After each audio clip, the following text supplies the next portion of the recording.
श्री गणेशाय नमः। Hello everyone, आज की वीडियो में हम जानेंगे गणेश चतुर्थी के दिन गणेश जी की पूजा स्थापना पूजा कैसे करनी है। देखिए, भाद्रपद माह के शुक्ल पक्ष में आने वाली जो चतुर्थी होती हैं उसे हम गणेश चतुर्थी के स्वरूप में मानते हैं, मनाते हैं। इस दिन गणेश जी की स्थापना की जाती है। कुछ लोग डेढ़ दिन, 3 दिन, 5 दिन, 7 दिन, 10 दिन के लिए गणेश जी की स्थापना करते हैं।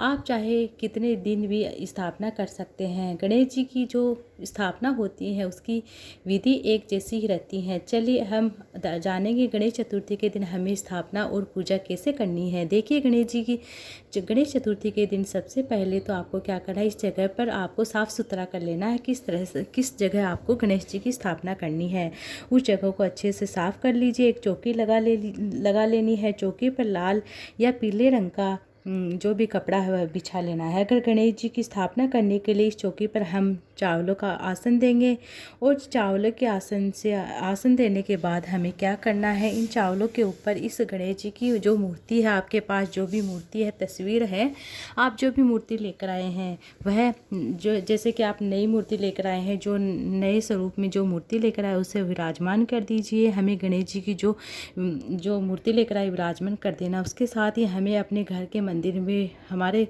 घर के मंदिर में आपको क्या करना है, जो गणेश जी छोटा गणेश जी होता है मिट्टी का, वह भी विराजमान करना है। गणेश जी के साथ रिद्धि सिद्धि माता को भी विराजमान करना है। जो सुपारी के स्वरूप में हमें रिद्धि सिद्धि बना लेनी है। आपको क्या करना है, सुपारी के ऊपर आपको मोली लपेट कर आपको क्या करना है, चावल का आसन देकर रिद्धि सिद्धि नाम लेकर आपको रिद्धि सिद्धि के स्वरूप में विराजमान कर देना है। पहले थोड़े से चावल का आसन दीजिए, उसके बाद हम सुपारी के स्वरूप में रिद्धि सिद्धि माता को भी विराजमान करेंगे। अब हमें कलश की स्थापना करनी है। कलश की स्थापना करने के लिए हमें चावल की ढेरी लगा लेनी है।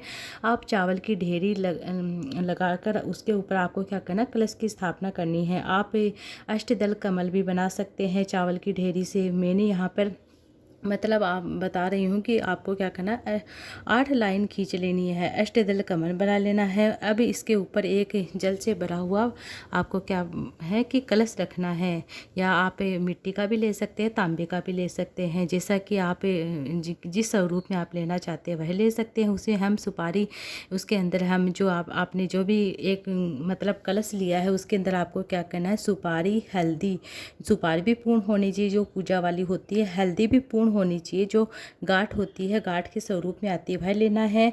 एक सुपारी, एक हल्दी की गांठ, एक सिक्का और थोड़े से चावल के दाने, एक दुर्बा और थोड़ी सी मोली लेकर आपको क्या करना है, ये चीज़ें आपको उस जो पानी का जो आपने कलश लिया है उसके अंदर आपको डाल देनी है। अगर आपके पास साबुत हल्दी नहीं है तो आप हल्दी पाउडर भी हल्का सा उसके अंदर डाल सकते हैं। पांचों चीज़ें आप डालने के बाद फिर आम के पत्ते पर आपको क्या करना है, अच्छे से आम के पत्ते धोकर रख लेने हैं। 5, 7, 9, 11 है, जितने भी हो सके तो आप 9 पत्ते जरूर लगाएं, 5 या 7 या 9 पत्ते लगाएं। आपको क्या करना है, आम के पत्ते मिले तो आम के पत्तों पर भी आपको तिलक लगाना है। तिलक लगाने के बाद आप आम के पत्ते कलश के अंदर लगाने हैं। और अगर आपको आम के पत्ते नहीं मिलते तो आप अशोक के पत्ते भी लगा सकते हैं। इसके बाद हमें कलश के ऊपर नारियल रखना है। नारियल पर आपको कलावा बांधना है, नारियल को तिलक करना है। अगर आप सीधा नारियल रखते हैं, नारियल का मुख ऊपर की तरफ होना चाहिए। अगर आप नारियल रखते हैं इस तरह से, आपको नारियल का जो मुख होता है वह आपकी ओर होना चाहिए, साथ ही साधक की तरफ होना चाहिए, जैसे हम पूजा करते हैं उसकी ओर होना चाहिए। उधर देखिए, इस नारियल को जब हम रखते हैं तो हमारी तरफ होना चाहिए। गणेश जी के दिन इस तरह से हम स्थापना करते हैं। गणेश चतुर्थी के दिन हम स्थापना करते हैं, हाथ जोड़कर प्रार्थना करते हैं, हे गणेश जी महाराज, आज मैं आपके इतने दिन के लिए अपने घर में स्थापना कर रही हूँ, आप मेरी पूजा को स्वीकार करें, मेरी प्रार्थना स्वीकार करें। और अगर कोई गलती है, कोई भी हमसे त्रुटि हुई है, उसके लिए मैं क्षमा मांगती हूँ। इस तरह से संकल्प लेने के बाद फिर हम पूजा शुरू करते हैं। पूजा में सबसे पहले जल के छींटे लगाकर हम सभी को भाव रूप से हम स्नान करा देते हैं। भाव से रूप में स्नान कराने के बाद फिर हम देसी घी का एक दीपक लगाते हैं, क्योंकि दीपक हमारी पूजा का साक्षी होता है।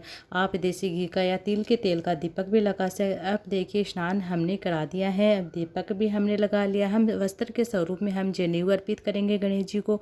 अगर आपके पास सफ़ेद जनेऊ है तो बहुत अच्छी बात है, नहीं तो थोड़ा सा चंदन या हल्दी लगाकर इस पर आप जो सफ़ेद आपके पास जनेऊ उस पर हल्दी या चंदन लगाकर आप रंग सकते हैं। गणेश जी को जनेऊ समर्पित करें। जनेऊ समर्पित करने के साथ साथ वस्त्र स्वरूप में आपको क्या है, जो मोली होती है वह समर्पित करनी है।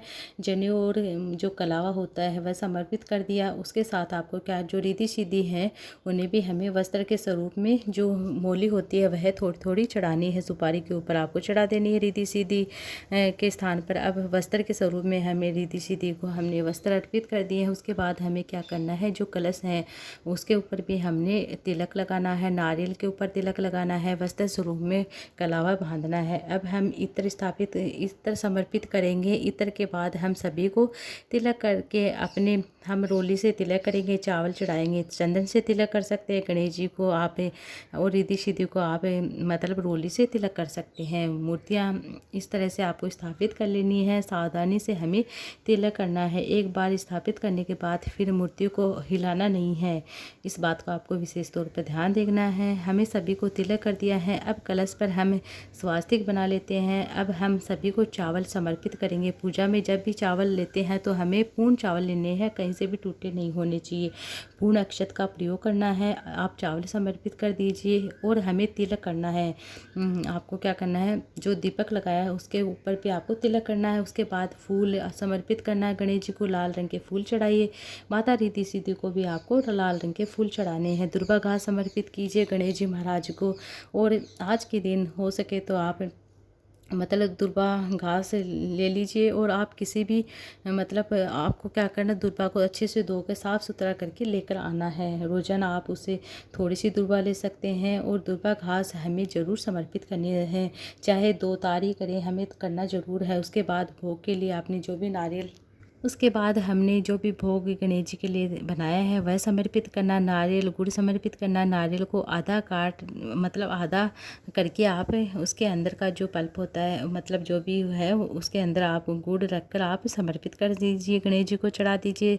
और आपको क्या 10 दिनों तक यह नारियल गणेश जी के पास ही रखे रहने देना। गुड़ और नारियल का भोग हमें ज़रूर लगाना है।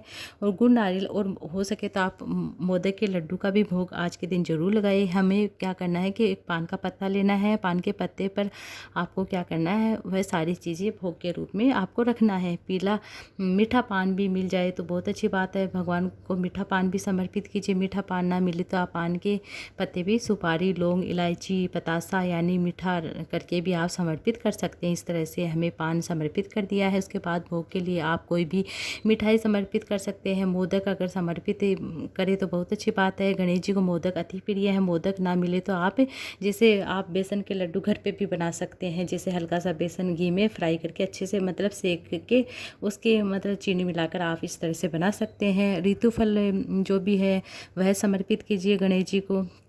केला जरूर समर्पित कीजिए। फिर आप पंच मेवा भी भोग के रूप में समर्पित कर सकते हैं और भोग लगाइए। धूप दीप करें, आरती करें। गणेश जी की आरती करने के आप आरती आप कपूर से जरूर करें।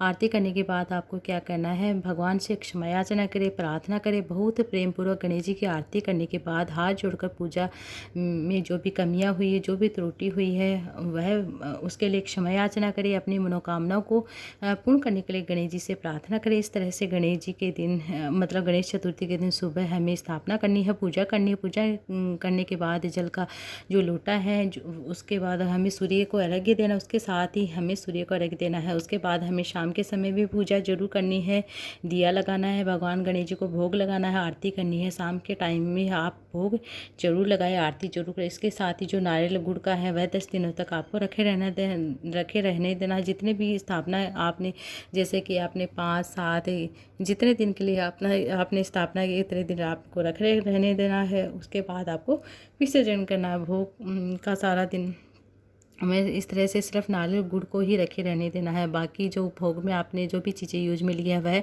अपने परिवारजनों को प्रसाद के स्वरूप में बांट सकते हैं। इस तरह से हमें पूजा करनी है। भाद्रपद माह के शुक्ल पक्ष में आने वाली जो गणेश चतुर्थी होती है उसे हम सबसे बड़ी गणेश चतुर्थी मानते हैं। इस तरह गणेश जी की स्थापना और पूजा करने से घर में अन्न धन की मतलब लक्ष्मी की बरकत होती है, अन्न धन की बरकत होती है, खुशहाली बनी रहती है, रिद्धि सिद्धि का वास होता है। आप भी मतलब गणेश चतुर्थी के दिन विघ्नहर्ता विनायक जी की जब हम पूजा करते हैं तो हमारे घर में जो भी संकट कष्ट पीड़ा होते हैं वह दूर होते हैं। गणेश चतुर्थी के दिन जितने भी दिन आप गणेश जी की पूजा स्थापना करते हैं तो आप चाहे जितने भी दिन स्थापना कर सकते हैं। स्थापना के लिए एक जैसी ही रहती है। मतलब आपने फर्स्ट दिन पूजा के वैसे आप सुबह के समय शाम के समय जैसे पूजा की आपने उसी तरीके से आपको सुबह शाम पूजा करनी है। आगे 10 दिन तक हमें पूजा वैसे ही करनी है। इसका वीडियो आपको अलग से भी मैं बनाकर चैनल पर डाल दूँगी, उसका लिंक डिस्क्रिप्शन बॉक्स में मिल जाएगा। फ्रेंड्स उससे भी देखिएगा। और गणेश चतुर्थी के दिन गणेश जी भगवान की कथा अवश्य सुनिएगा और पूजा की सरल विधि भी आप जरूर से देखिएगा। पूजा सरल तरीके से कर लीजिए। और आपके लिए थोड़ी सी बहुत ही यूजफुल वीडियो है तो यह वीडियो लाइक कीजिए, वीडियो को ज़्यादा से ज़्यादा शेयर कीजिएगा। कमेंट बॉक्स में आप ओम गणेशाय नमः जरूर से लिखिएगा।